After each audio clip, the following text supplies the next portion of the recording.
Veamos el siguiente ejercicio. Un líquido de densidad ρ fluye hacia el interior de un volumen relleno con una esponja con una velocidad de flujo volumétrico 1. Sale por un área con un flujo de masa 2 y por una segunda área A3 con una velocidad promedio 3, como se muestra en la figura. Escriba una expresión para la razón de cambio de masa de la esponja y nos presentan ya el esquema de este. Bueno, recordemos que para la resolución de este tipo de problemas lo primero que yo tengo que hacer es mi esquema indicando todas las variables del problema independientemente del tipo de problema, independientemente las conozca o no las conozca o si las voy a necesitar o no las voy a necesitar.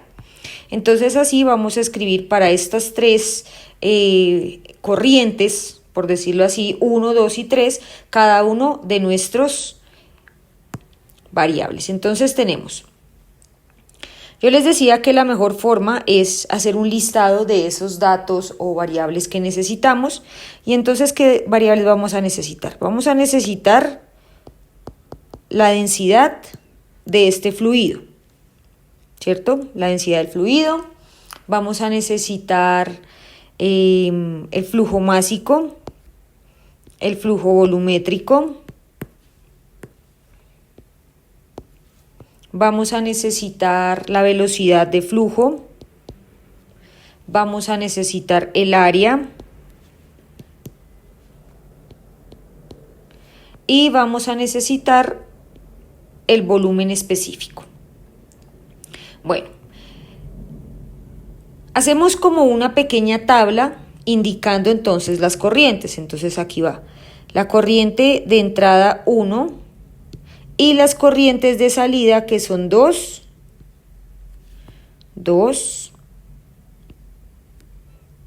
y 3, ¿cierto? Entonces vamos a indicar para cada una qué datos tenemos y qué datos no tenemos como tal. Entonces a nosotros nos están diciendo, el mismo problema nos lo dice, que conocemos de la corriente 1 la densidad. De hecho nos dice que es un líquido. Y entonces si es un líquido, recordemos que la densidad es constante, entonces aquí la densidad sí la conocemos, ¿cierto? Recordemos que los líquidos son incompresibles.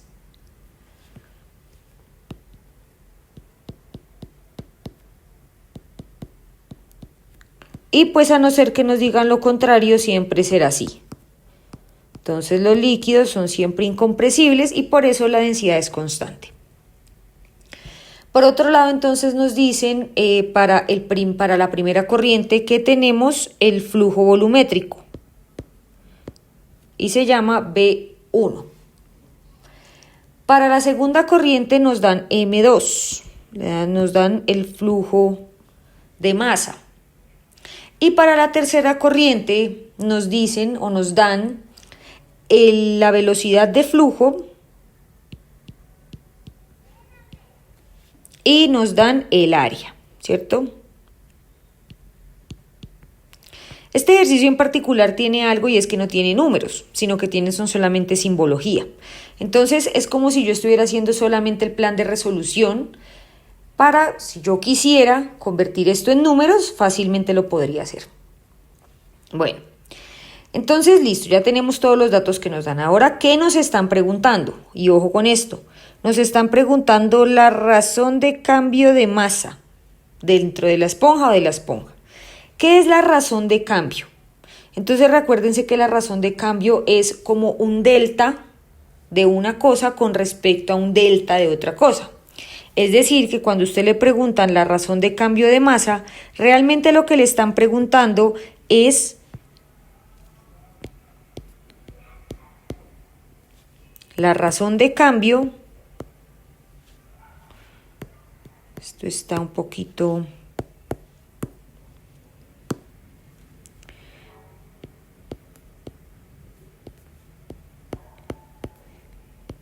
Esto es lo que nos están preguntando.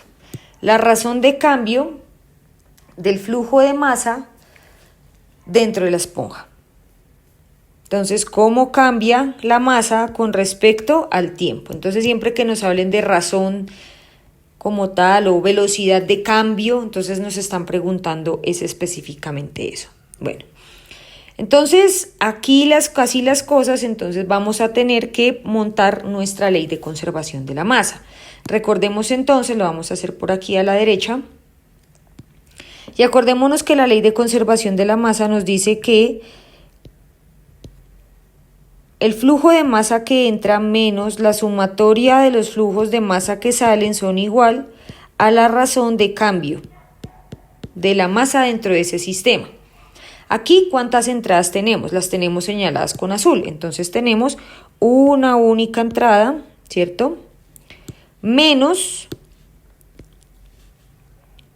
dos salidas que tenemos denominadas como M2 y M3. Y esto es igual a dm dt. Entonces, una vez que yo ya separe todo esto, entonces lo voy a montar completico y me va a quedar de la siguiente manera. M1 menos M2 menos M3. ¿Y por qué esto? Porque menos por más, menos. Menos por más que está acompañando aquí a M2, menos. Es igual a dm dt.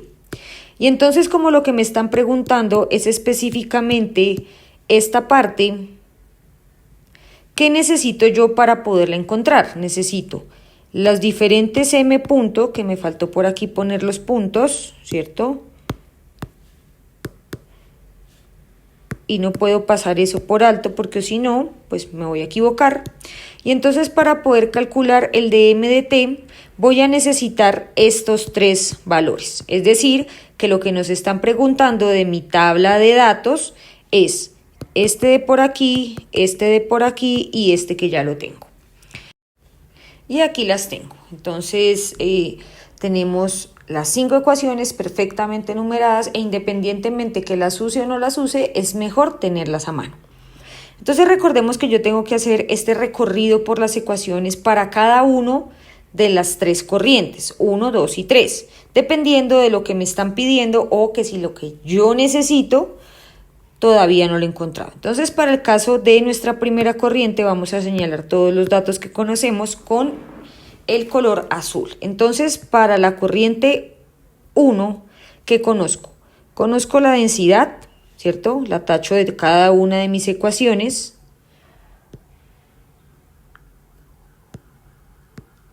Ahí está. Y conozco el flujo volumétrico. Flujo volumétrico, flujo volumétrico, flujo volumétrico y ya está. Entonces, así las cosas, ¿de dónde puedo sacar yo el valor de m punto? Porque finalmente m punto es lo que me están preguntando, o el flujo másico, y entonces voy a encontrar que de la primera ecuación yo tengo 3 incógnitas, de la segunda tengo 2, de la tercera tengo 1, y da la casualidad que de aquí voy a encontrar lo que me están pidiendo. De la cuarta tengo 2 y de la quinta tengo 1. Pero pues no me están pidiendo el volumen específico, entonces no me sirve. Entonces, ahí que vamos a encontrar y ahí vamos montando nuestro plan de resolución, y es que de la ecuación 1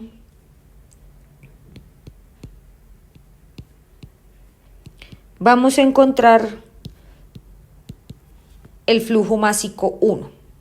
¿Y a qué va a ser igual el flujo másico 1? Este sí es un cálculo directo, a la densidad por el flujo volumétrico del estado 1. Listo, ahí quedó la primera. Vamos con la segunda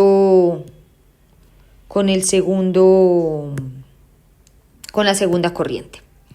Bueno, con la segunda corriente entonces vamos a hacerlo con el color rojo, pero entonces da la casualidad que para la segunda corriente yo ya conozco M2, entonces no necesito calcularlo, no necesito hacer el recorrido por mis ecuaciones. Para la segunda corriente, entonces, volvemos a hacer todo el recorrido con todas nuestras ecuaciones y para ello, entonces, vamos a copiar y pegar estas 5 ecuaciones. Listo, ya las tenemos aquí. Y entonces vamos a marcar los datos que tenemos para ver si podemos encontrar m punto. Entonces nos dan para todos los casos la densidad, indiscutiblemente, ¿cierto? Nos dan la densidad y densidad. Y aparte de eso nos dan la velocidad del flujo, ya no está más, y nos dan el área. El área, y no nos dan nada más. Bueno, entonces en ese sentido, ¿qué podemos encontrar? Que de forma directa, de la ecuación 1,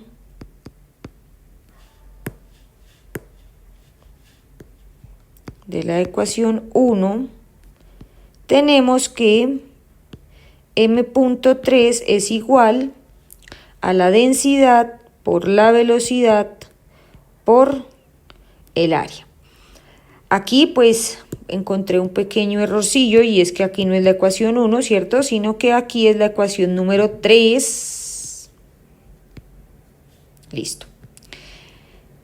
Ya tengo plenamente calculados M1 y M3.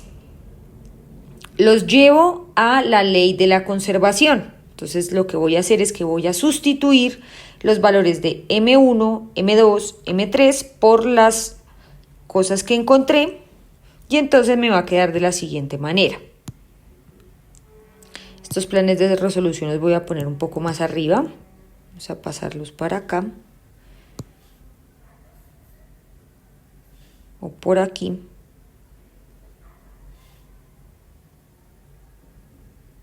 Vamos a pasarlos por ahí arriba. Y entonces tenemos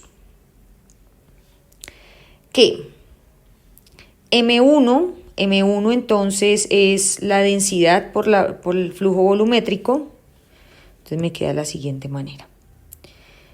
M1, densidad por el flujo volumétrico 1 menos M.2 que me lo están dando menos M.3 que es la densidad por la velocidad, aunque esta velocidad es con B minúscula, por el área 3 y esto es igual a dm dentro de la esponja dt. Bueno, así quedaría. Sin embargo, si yo quiero ser un poquito más juicioso con esto, puedo convertir todo esto en función de un único tipo de dato. Por ejemplo, flujo volumétrico. ¿Qué voy a encontrar? Que el flujo másico es igual a la densidad por el flujo volumétrico 2 y que esto como tal es igual precisamente al flujo volumétrico 3. Entonces yo podría dejar mi expresión finalmente de la siguiente manera, que la densidad por el flujo volumétrico en 1 menos la densidad por el flujo volumétrico 2 menos la densidad por el flujo volumétrico 3 es igual a la razón de cambio dentro de la esponja. Como la densidad es constante, yo la puedo factorizar, quiere decir que la saco y será el flujo volumétrico 1 menos el de la corriente 2 menos el de la corriente 3 y esto es igual a la razón de cambio dentro de la esponja. Entonces, si bien desde la primera presentación tendríamos una respuesta o una expresión para ese cambio, si fuéramos un poco más juiciosos, entonces vamos a encontrar que podemos dejarlo de esta manera. Y este es un pequeño ejemplo de aplicación de la ley de conservación de la materia.